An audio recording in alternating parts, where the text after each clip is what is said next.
Hello everyone. आज हम Microsoft Excel के बारे में बात करेंगे। पिछले वीडियो में हमने माइक्रोसॉफ्ट वर्ड के बारे में बात की थी। आज हम एक्सेल के बारे में बात करेंगे। सबसे पहले हमें ये जानना ज़रूरी है कि एक्सेल होता क्या है, एक्सेल में क्या क्या काम होते हैं और किस काम में इसका उपयोग होता है। तो माइक्रोसॉफ्ट एक्सेल एक इलेक्ट्रॉनिक स्प्रेडशीट है, एक शीट है जिसमें हम डाटा को कंपैरेटिवली या फिर उनको किसी भी प्रकार से उसमें सेट कर सकते हैं, जमा सकते हैं। डाटाज को पर्टिकुलरली तथ्यात्मक डाटाज होते हैं, जो आंकड़े होते हैं, जो सांख्यिकी होती है, उनको हम एक सिस्टम में जमा सकते हैं, एक रो और कॉलम में जमा सकते हैं। एक्सेल की फाइल होती है, उसको वर्कबुक बोलते हैं, और एक वर्कबुक में डिफ़ॉल्ट रूप से 3 शीट होती है। हम जब नीचे शीट 1, शीट 2, शीट 3 वगैरह होते हैं तो इनमें डिफ़ॉल्ट रूप में 3 शीट होती है, और हम चाहे तो बहुत सारी शीट्स इसमें बना सकते हैं। इसमें बहुत सारे कॉलम और रो होते हैं, और यह एक स्प्रेडशीट प्रोग्राम है जो एप्लीकेशन माइक्रोसॉफ्ट ऑफिस सूट में शामिल है। स्प्रेडशीट हमें उन रो और कॉलम में ऑर्गेनाइज वैल्यू के साथ प्रदान करेगी जिन्हें बुनियादी और जटिल अर्थमेटिक ऑपरेशन के उपयोग में गणितीय रूप में बदला जा सकता है। गणित की जो जटिल गणनाएं होती है वो सब इसमें उसमें बदल सकते हैं, और उसलिए ये काम आता है। स्टैंडर्ड स्प्रेडशीट फीचर के अलावा एक्सेल एमएस के विजुअल बेसिक फॉर एप्लीकेशन के माध्यम से प्रोग्रामिंग सहायता प्रदान करता है, जो एमएस के या माइक्रोसॉफ्ट के डायनामिक डेटा एक्सचेंज के माध्यम से बाहरी स्रोतों से डेटा को एक्सेस करने की क्षमता रखता है। एमएस एक्सेल का एक इलेक्ट्रॉनिक स्प्रेडशीट कंप्यूटर प्रोग्राम है। ये पहली बार इसका उपयोग मैकिन्टोश सिस्टम के लिए 1985 में इसका उपयोग किया गया था, पहली बार इसको रिलीज़ किया था। इसके बाद में 1987 में विंडोज़ वर्जन इसका आया था। अब हम इसकी सबसे पहले जो होम स्क्रीन है इसके बारे में हम बात करेंगे। अब होम स्क्रीन के अंतर्गत सबसे पहले इसमें टाइटल बार आता है। टाइटल बार जो एक्सेल विंडो के ऊपर स्थित होता है, जिस वर्कबुक में हम वर्तमान में काम कर रहे हैं उसका नाम डिस्प्ले करता है। टाइटल बार के दाईं ओर मिनिमाइज, मैक्सिमाइज, रिस्टोर और क्लोज बटन होते हैं, और इसके लेफ्ट साइड में क्विक एक्सेस टूल बार होता है। अब क्विक एक्सेस टूल बार के अंतर्गत हम कोई भी जो शॉर्टकट की जो कमांड देने के लिए रखना चाहें तो उसमें क्विक एक्सेस टूल बार में रख सकते हैं, जिसके माध्यम से हम बार बार अगर कमांड का उपयोग हो रहा है तो उसमें हम अपने काम में उसका उपयोग कर सकते हैं क्विक एक्सेस टूल बार से। उससे हमारे काम में थोड़ी स्पीड आती है और समय की बचत होती है। इसके अलावा जो टाइटल बार में जो बटन होते हैं, क्लोज या मिनिमाइज, मैक्सिमाइज, तो इनके द्वारा हम जो इस वर्कबुक पे काम कर रहे हैं उसको छोटा किया जा सकता है, बड़ा किया जा सकता है, और उसको बंद किया जा सकता है। इसके बाद में आता है टाइटल बार के बाद में आता है मेनू बार। मेनू बार वो होता है जो एक इसमें जो जितने भी फंक्शन होते हैं इस वर्कबुक में, जैसे file, home, insert, page layout, formulas, data, review, view आदि, तो ये जो पूरा एरिया होता है वो मेन्यू बार कहलाता है। इसके अलावा इसमें रिबन होता है। रिबन पर्टिकुलर जो हम मेन्यू की बात करते हैं, उन मेनू में जो उनका जो कार्य क्षेत्र होता है, जिस मेनू की विशेषताओं के अंतर्गत जो जो काम कर सकते हैं वो पूरा क्षेत्र रिबन कहलाता है। जैसे होम का अपना रिबन क्षेत्र होता है, इंसर्ट का, पेज लेआउट का, सबका अपना अपना रिबन होता है, और एक पर्टिकुलर क्षेत्र होता है जिसमें जिस मेनू की बात कर रहे हैं उस मेनू के अलग अलग फंक्शंस होते हैं, उस मेनू के अंतर्गत जो काम होते हैं वो सब उसके अंतर्गत होते हैं। अब इसके अलावा स्क्रॉल बार हम राइट साइड में हमारी जो शीट है उसको ऊपर नीचे कर सकते हैं, वो होता है। और उसके बाद में रो बार और कॉलम बार जो हम देख रहे हैं, जिसमें हम रो को देखें, जो लिखते हैं, जो रो होती है वो रो बार कहलाती है, और जो कॉलम बनते हैं वो कॉलम बार कहलाते हैं। इसके अलावा शीट एरिया होता है जो पूरी शीट को जो मिडिल एरिया होता है उसको बताता है। इसके बाद में नीचे स्टेटस बार होता है।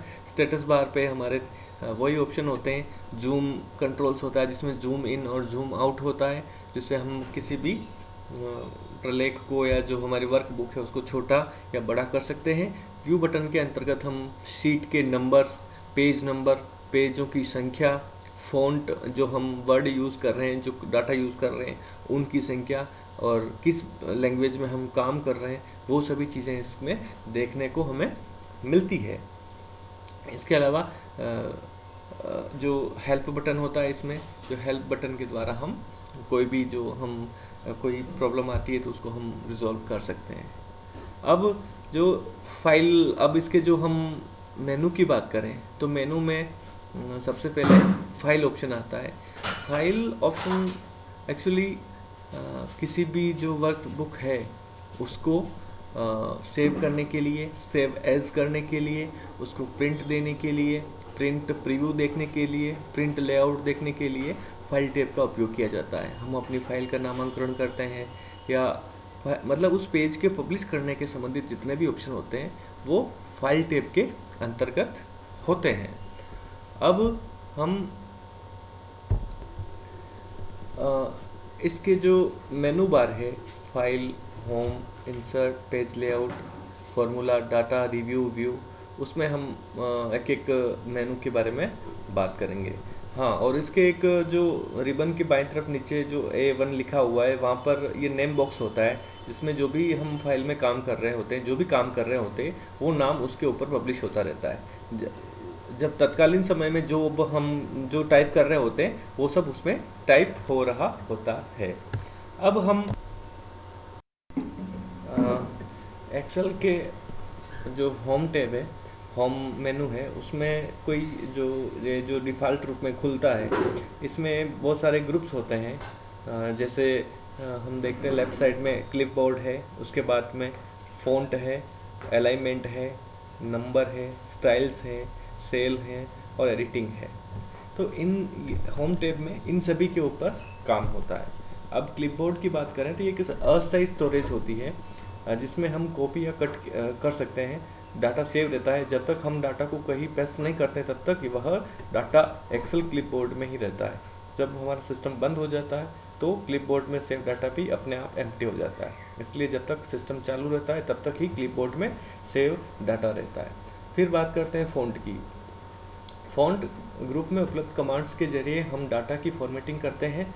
इसमें हमें font family, font size, font style आदि को चेंज करने के लिए कमांड दी होती है।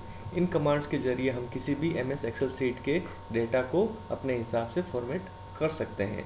मतलब फ़ॉन्ट को बड़ा करना, छोटा करना, बोल्ड करना या फिर किसी स्टाइलिश बनाने के लिए फ़ॉन्ट को, ये जो ऑप्शन है इसका उपयोग किया जाता है, इस कमांड का उपयोग किया जाता है। फिर आता है अलाइनमेंट। अलाइनमेंट ग्रुप में टेक्स्ट को लिखने के संबंधित कमांड्स होती है। इन कमांड्स के द्वारा हम सेल में लिखे गए टेक्स्ट को लेफ्ट, राइट, सेंटर अलाइनमेंट दे सकते हैं। यदि हम पूरे टेक्स्ट को एक ही सेल में दिखाना चाहते हैं तो हमें वार्प टेक्स्ट कमांड का उपयोग करना चाहता है, हम उपयोग कर सकते हैं। और जब हम टेक्स्ट से एक से ज़्यादा सेल्स लिख रहे हैं तो हम मर्ज एंड सेंटर कमांड के द्वारा उन्हें एक सेल में बना सकते हैं। इससे सारे सेल मिलकर एक सेल बन जाएंगे। इसके अलावा हम सेल डाटा का ओरिएंटेशन भी बदल सकते हैं, जिसके लिए ओरिएंटेशन कमांड का उपयोग किया जाता है। तो ये सभी मतलब सेल के अलाइनमेंट के लिए, उनको व्यवस्थित करने के लिए, उनको जमाने के लिए अलग अलग इसमें ऑप्शन दिए जाते हैं और उन ऑप्शन के द्वारा हम सेल को व्यवस्थित कर सकते हैं। अब बात करते हैं नंबर की। इस ग्रुप में नंबर को फॉर्मेट करने के लिए कमांड होती है। हम नंबर ग्रुप में उपलब्ध कमांड के जरिए सेल में नंबर को विभिन्न फॉर्मेट जैसे जनरल, डेटा फॉर्मेट, अकाउंटिंग और परसेंटेज आदि फॉर्मेट में लिखा जा सकता है। इसके अलावा हम डेसिमल फॉर्मेट भी सेल में दिखा सकते हैं। मतलब बिंदु के बाद कितने जीरोस देखना चाहते हैं वो सब चीज़ें इसमें लिख सकते हैं। मतलब जो हम डेटा यूज़ कर रहे हैं उनको परसेंटेज के रूप में या फिर अकाउंटिंग में जो जैसे यूज़ करते हैं वैसे, तो इन अलग अलग तरीके से हम डेटास को, जो फॉन्ट होते हैं, जो अक्षर होते हैं, उनको लिख सकते हैं। फिर ऑप्शन आता है स्टाइल का। स्टाइल के अंतर्गत वर्कबुक में कुछ कमांड्स बनी होती है। टेबल और सेल स्टाइल्स लिखा होता है। इनमें पहले से ही font size, font colour, heading और आदि सेट होते हैं। हम जिस भी स्टाइल का उपयोग करना चाहते हैं उसे यहाँ चुनकर अपने डेटा के लिए इस्तेमाल कर सकते हैं। मतलब डेटा की जो स्टाइल है वो कैसे भी इस ऑप्शन के द्वारा हम यूज कर सकते हैं। फिर ऑप्शन आता है सेल। सेल ग्रुप में 3 कमांड होती है। जैसे इंसर्ट कमांड का उपयोग एक्सेल में रो, कॉलम, शीट और टेबल को इंसर्ट करने के लिए किया जाता है। इस कमांड के द्वारा हम शीट में कहीं भी रो, कॉलम, टेबल, शीट इंसर्ट कर सकते हैं। डिलीट कमांड के द्वारा सेलेक्ट रो या कॉलम या टेबल या शीट को डिलीट करने के लिए कर सकते हैं। और फॉर्मेट कमांड का इस्तेमाल रो, सेल और शीट को एडिट करने के लिए किया जाता है। हम फॉर्मेट कमांड के द्वारा किसी भी रो, सेल की हाइट, विड्थ सेट कर सकते हैं। हम चाहें तो हाइड भी कर सकते हैं और शीट में पासवर्ड भी लगा सकते हैं। तो ये सब जो काम होता है वो सेल्स कमांड के अंतर्गत होता है। फिर आता है एडिटिंग। एडिटिंग ग्रुप में 5 कमांड होती है। ऑटो सम कमांड के द्वारा आप जो भी सेलेक्ट सेल है उसमें डाटा का जोड़ सकते हैं, उसका एवरेज निकाल सकते हैं, उनकी संख्या गिन सकते हैं, उन मैक्सिमम और मिनिमम वैल्यू आदि रख सकते हैं, देख सकते हैं। उस फिल कमांड के द्वारा हम नज़दीकी सेल के में उपलब्ध डाटा को लेफ़्ट, राइट, अप और डाउन फिल कर सकते हैं। क्लियर कमांड के द्वारा डेटा जो सेल जो है उनको मिटाने के लिए हम क्लियर कमांड का उपयोग कर सकते हैं। हम चाहे तो सिर्फ सेल फॉर्मेटिंग, कमेंट और कंटेंट को ही क्लियर कर सकते हैं। शॉर्ट एंड फिल्टर कमांड का इस्तेमाल डाटा को विभिन्न फॉर्मेट्स में छांटने के लिए किया जाता है। और फाइंड एंड सेलेक्ट कमांड के द्वारा हम MS एक्सेल सीट में उपलब्ध किसी शब्द, वाक्य, विशेष को खोज सकते हैं। रिप्लेस कमांड के द्वारा हम सीट में उपलब्ध किसी भी शब्द के स्थान पर कोई दूसरा शब्द लिख सकते हैं। हमें सिर्फ एक ही बार शब्द बदलना पड़ता है और उस शब्द की जगह पर दूसरा शब्द लिख जाता है। और सेलेक्ट कमांड के द्वारा कमांड में उपलब्ध टेक्स्ट को एक साथ सेलेक्ट किया जा सकता है। तो होम कमांड जो टैब खोलते हैं, होम स्क्रीन खोलते हैं, तो जो डिफ़ॉल्ट रूप में जो बातें होती है, जो खुलता है, उसके बारे में हमने चर्चा की। अब हम एक्सेल के बारे में, एक्सेल का जो इंसर्ट ऑप्शन है, मेनू है, उसके बारे में हम बात करेंगे। इंसर्ट जो मेनू होता है, इसके अंतर्गत हम विभिन्न सारणियाँ हैं, इलस्ट्रेशन है, चार्ट्स है, फिल्टर्स हैं, लिंक्स है, ये सब चीज़ें हम कोई ट्रैक करना हो तो ये सब चीज़ें उनमें जोड़ सकते हैं। तो सबसे पहले हम बात करते हैं टेबल की। जब हम कोई काम कर रहे होते हैं, जैसे हमने वर्ड में भी ये बात कही थी, तो एक्सेल में जो वर्कबुक पे जो काम कर रहे होते हैं तो उसमें कोई नई जो टेबल ड्रॉ करनी है तो हम उसमें नई टेबल ड्रॉ कर सकते हैं इस टेबल ऑप्शन के द्वारा। दूसरा जो इलस्ट्रेशन ऑप्शन होता है, उस ऑप्शन के द्वारा हम विभिन्न ग्राफिक्स, फोटोज़, कोई भी आर्ट, कोई स्नैप है या फिर फोटोज़ हैं, इन सभी चीज़ों को उसमें ऐड कर सकते हैं, इंसर्ट कर सकते हैं। स्पेशली जो पिक्चर्स या क्लिप आर्ट हैं या रेडीमेड शेप्स हैं या कोई एनिमेशंस हैं, स्मार्ट आर्ट है आदि का उपयोग शीट में कर सकते हैं इलस्ट्रेशन ऑप्शन के द्वारा। फिर आता है चार्ट्स। चार्ट्स में विभिन्न जो एक्सेल में जो ग्राफ्स वगैरह होते हैं, जैसे pie chart, bar code, line chart, scatter chart आदि हम इसमें इंसर्ट कर सकते हैं। हम मतलब चार्ट के द्वारा अपनी जो हमने जो काम किया है इन सेल्स में और रो में, उसको प्रदर्शित कर सकते हैं। तो विभिन्न जो तरीके के जो चार्ट्स होते हैं, उन चार्ट्स के लिए इस चार्ट्स का उपयोग किया जाता है। फिर आता है लिंक। लिंक के द्वारा हम एक्सेल सीट में किसी भी लिंक को भी इंसर्ट कर सकते हैं, किसी भी वेबसाइट का हो या फिर किसी पोर्टल का हो, किसी मेल एड्रेस हो, कोई भी लिंक हम इसमें ऐड कर सकते हैं। फिर ऑप्शन आता है टेक्स्ट का। टेक्स्ट ग्रुप में उपलब्ध कमांड के द्वारा एक्सेल सीट में अलग अलग प्रकार का टेक्स्ट इंसर्ट किया जा सकता है। हम टेक्स्ट बुक, वर्ड आर्ट आदि टेक्स्ट स्टाइल इन कमांड्स के द्वारा अप्लाई कर सकते हैं। एक्सेल सीट में हेडर एंड फुटर भी इसी ग्रुप में इंसर्ट किया जाता है। हम सिंबल्स और अन्य ऑब्जेक्ट्स भी एक्सेल सीट में यहाँ से इंसर्ट कर सकते हैं। तो ये सब चीज़ें इंसर्ट इस ऑप्शन के द्वारा आती है। तो हम नेक्स्ट अब बात करते हैं पेज लेआउट की। एक्सेल में पेज लेआउट उस पेज की जो लेआउट है, उसकी लंबाई चौड़ाई किस प्रकार से उसको उपयोग करना है, मतलब उसका ओरिएंटेशन क्या होगा, पोर्ट्रेट होगा या लैंडस्केप होगा, उसमें मार्जिन कितना रखना है, उसमें ब्रेक, प्रिंट टाइटल्स, उसमें फ़ॉन्ट का कलर वगैरह। तो उस पेज की सुंदरता दिखाने के लिए, उसको आकर्षक बनाने के लिए पेज लेआउट ऑप्शन का उपयोग किया जाता है। और इसमें जो ग्रुप्स होते हैं, जो कमांड होते हैं, वो जैसे थीम्स होते हैं, पेज सेटअप होते हैं, स्केल टू फिट होते हैं, शिट ऑप्शन और अरेंज, ये 4-5 इसमें अलग अलग जो कमांड्स होते हैं, तो उस पर हम चर्चा करते हैं। तो थीम्स जो सबसे पहली जो कमांड होती है, उसमें अक्सर में जो फ़ॉन्ट स्टाइल है या फ़ॉन्ट की थीम को हम तय करते हैं, उसको मॉडिफाई करते हैं ज़रूरत के हिसाब से। फ़ॉन्ट का कलर हम तय करते हैं, उसमें कोई इफ़ेक्ट डालना है, कोई एनिमेशन इफ़ेक्ट डालना है, उसमें कोई आकर्षक बनाना है, तो हम थीम्स का उपयोग करते हैं। फिर पेज सेटअप की बात करते हैं। पेज सेटअप में हम पेज का प्रिंट एरिया देखते हैं मार्जिन के थ्रू, और उस पेज को पोर्ट्रेट रखना है या लैंडस्केप रखना है, मतलब उसको आड़ा रखना है या खड़ा रखना है, वो ओरिएंटेशन के थ्रू देखते हैं। और पेज की साइज, जिसके अंतर्गत पेज A4 साइज में होगा या लीगल साइज में होगा या फिर किसी और फॉर्मेट में होगा, इन सब चीज़ों को इसमें देखा जाता है। फिर आता है स्केल टू फिट। यह एक्सेल सीट को प्रिंट करने से संबंधित कुछ सेटिंग की जाती है। इसमें हम अपने हिसाब से सीट की विड्थ और हाइट, मतलब उसकी ऊंचाई और चौड़ाई सेट कर सकते हैं। हम जितने एरिया को प्रिंट करना चाहते हैं उस हिसाब से सीट की सेटिंग कर सकते हैं। हम इसे ऑटोमेटिक भी सेट कर सकते हैं। मतलब स्केल टू फिट में हम किसी भी पेज में जो हमारे जो हम उसमें डाटाज लिख रहे हैं वर्कबुक में, उनको बड़ा कर सकते हैं पूरे पेज को, और उनको छोटा कर सकते हैं, उसकी हाइट बढ़ा सकते हैं, उसकी विड्थ बढ़ा सकते हैं। ये सब काम स्केल टू फिट के अंतर्गत किया जाता है। फिर आता है शीट के ऑप्शंस। शीट के ऑप्शन के अंतर्गत विभिन्न ग्रिड लाइन का इस्तेमाल किया जाता है। ग्रिड लाइन मतलब शीट में क्या चीज़ दिखानी है, क्या चीज़ नहीं दिखानी है, ग्रिड लाइन को प्रिंट करना या नहीं करना, ये सब चीज़ें इसमें आती है। फिर आता है अरेंज ऑप्शन। अरेंज ग्रुप का इस्तेमाल एक्सेल सीट में इंसर्ट ग्राफिक्स को अरेंज करने में किया जाता है।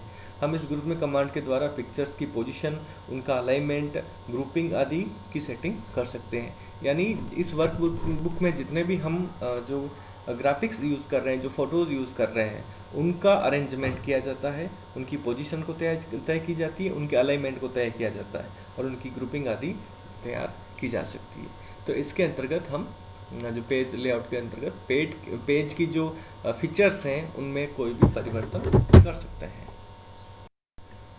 अब हम बात करते हैं MS एक्सेल में फॉर्मूलाज टैब की, कि जो हम काम करते हैं, जो डाटा उपयोग करते हैं, उनमें फॉर्मूले किस प्रकार से उपयोग होते हैं। तो सबसे पहले इसमें जो प्रमुख ऑप्शंस हैं, उनमें जो इसके जो ग्रुप्स बने हुए हैं, उसमें functions library, defined names, formula, auditing और कैलकुलेशन, ये 4 इसमें ग्रुप्स होते हैं। तो हम एक एक करके इनकी बात करते हैं।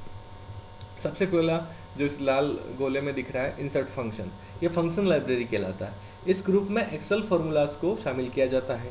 हम सभी एक्सेल फार्मूलाज को इस ग्रुप से एक्सेस कर सकते हैं। यहाँ फार्मूलाज का वर्गीकरण कैटेगरिकली किया जाता है। मतलब जो भी फार्मूला हमें चाहिए वो हम इंसर्ट फंक्शन इसके द्वारा, हम इस लाइब्रेरी के द्वारा हम प्राप्त कर सकते हैं। दूसरा होता है डिफाइंड नेम्स। डिफाइंड नेम्स के अंतर्गत कमांड्स का उपयोग सेल्स के लिए किया जाता है। हम सेल को नाम दे सकते हैं, उसका नाम एडिट कर सकते हैं। यदि पहले से सेल का नाम डिफाइन किया हुआ है तो उस पर हम यहाँ देख सकते हैं। जो डिफाइंड नेम जो ऑप्शन आ रहा है सेकेंड नंबर पे, वो जिसके द्वारा हम देख सकते हैं सेल का जो नाम है उसको एडिट कर सकते हैं, और उसको जो पहले से नाम लिखा हुआ है तो उसको देख सकते हैं। फिर ऑप्शन होता है फॉर्मूला ऑडिटिंग, मतलब फॉर्मूला का अंकेक्षण। इस ग्रुप में उपलब्ध कमांड्स का उपयोग बहुत ही महत्वपूर्ण कार्य होता है। इसमें ऑडिटिंग हम फार्मूलाज की कर सकते हैं। ट्रेस प्रेसिडेंट होता है बताएं, जिसमें हम सेल्स पर करंट फार्मूला बेस्ड है, वो बताता है हमें। ट्रेस डिपेंडेंट्स से हमें पता चलता है कि सेलेक्ट सेल का किन किन रोज पर प्रभाव पड़ रहा है। यह ट्रेस प्रेसिडेंट का विपरीत होता है। सो फार्मूलाज से हम शीट में यूज होने वाले फार्मूलाज को देख सकते हैं। हम एरर चेकिंग द्वारा फार्मूलाज में एरर का पता लगा सकते हैं। और एवुलेट फार्मूला द्वारा हम किसी फार्मूला का स्टेप बाय स्टेप मूल्यांकन कर सकते हैं। फिर जो अंतिम ऑप्शन आता है वो होता है कैलकुलेशन। इस ग्रुप में हम उपलब्ध कमांड द्वारा कैलकुलेशन को नियंत्रित कर सकते हैं। कैलकुलेशन ऑप्शन द्वारा ऑटोमेटिकली और मैन्युअली टू ऑटोमेटिकली कैलकुलेशन को हम सेट कर सकते हैं। ऑटोमेटिकली कैलकुलेशन बंद हो तो कैलकुलेट न्यू और कैलकुलेट शीट कमांड द्वारा कैलकुलेशन हम कर सकते हैं। तो डाटा के कैलकुलेशन और उनके अरेंजमेंट, मतलब मैथमेटिकली अरेंजमेंट के संबंधित ये पूरा फार्मूलाज का जो ये बार होता है, जिसमें फंक्शंस लाइब्रेरी के अंतर्गत हम कौन सा डाटा यूज़ करना, लॉजिकल करना, टेक्स्ट करना, या फिर कोई और फार्मूला यूज़ करना, तो वो सब चीज़ें हम उसमें कर सकते हैं। डेट एंड टाइम वगैरह सब लिख सकते हैं। डिफाइंड नेम में हम उसका नाम के संदर्भित काम कर सकते हैं। इस प्रकार सभी प्रक्रियाएं इसमें होती है। सबसे पहला है gate external data. Gate external data के अंतर्गत हम बाहरी स्रोतों से डाटा को इंपोर्ट कर सकते हैं। बाहरी डाटा कोई है, दूसरे एक्सेल शीट से बने हुए डाटा हैं या फिर कोई भी डाटा है, उनके इस ऑप्शन के द्वारा उन डाटा को हम अपनी शीट में ला सकते हैं, उसमें ऐड कर सकते हैं। दूसरा ऑप्शन है कनेक्शन। कनेक्शन का मतलब यह है कि सभी उपलब्ध डाटा है वर्कबुक में, उनको देखने के लिए इसका उपयोग किया जाता है। यदि वर्कबुक में डाटा बाहरी स्रोतों से इंपोर्ट किया है तो हम डाटा कनेक्शन को रिफ्रेश करके अपडेट कर सकते हैं। मतलब नवीनतम डाटा जो बाहर से जोड़े हैं उनको ऐड करके, इसको रिफ्रेश करके उसको ऐड कर सकते हैं। फिर आता है शॉर्ट एंड फिल्टर। इसमें इस ग्रुप में उपलब्ध कमांड के द्वारा वर्कबुक में उपलब्ध डाटा को छांटा जा सकता है। हम डाटा को आरोही क्रम, अवरोही क्रम, एडवांस फिल्टर द्वारा अलग अलग कैटेगरीज में छांट सकते हैं। फिर ऑप्शन आता है डाटा टूल। यह ग्रुप का एक महत्वपूर्ण भाग होता है। हम इस ग्रुप में उपलब्ध कमांड के द्वारा डाटा रिपोर्ट्स को इंटरैक्टिव बना सकते हैं, डुप्लीकेट डाटा को रिमूव कर सकते हैं, डाटा को कॉलम में डिवाइड कर सकते हैं, हम चाहें तो डाटा को वैलिडेट भी कर सकते हैं।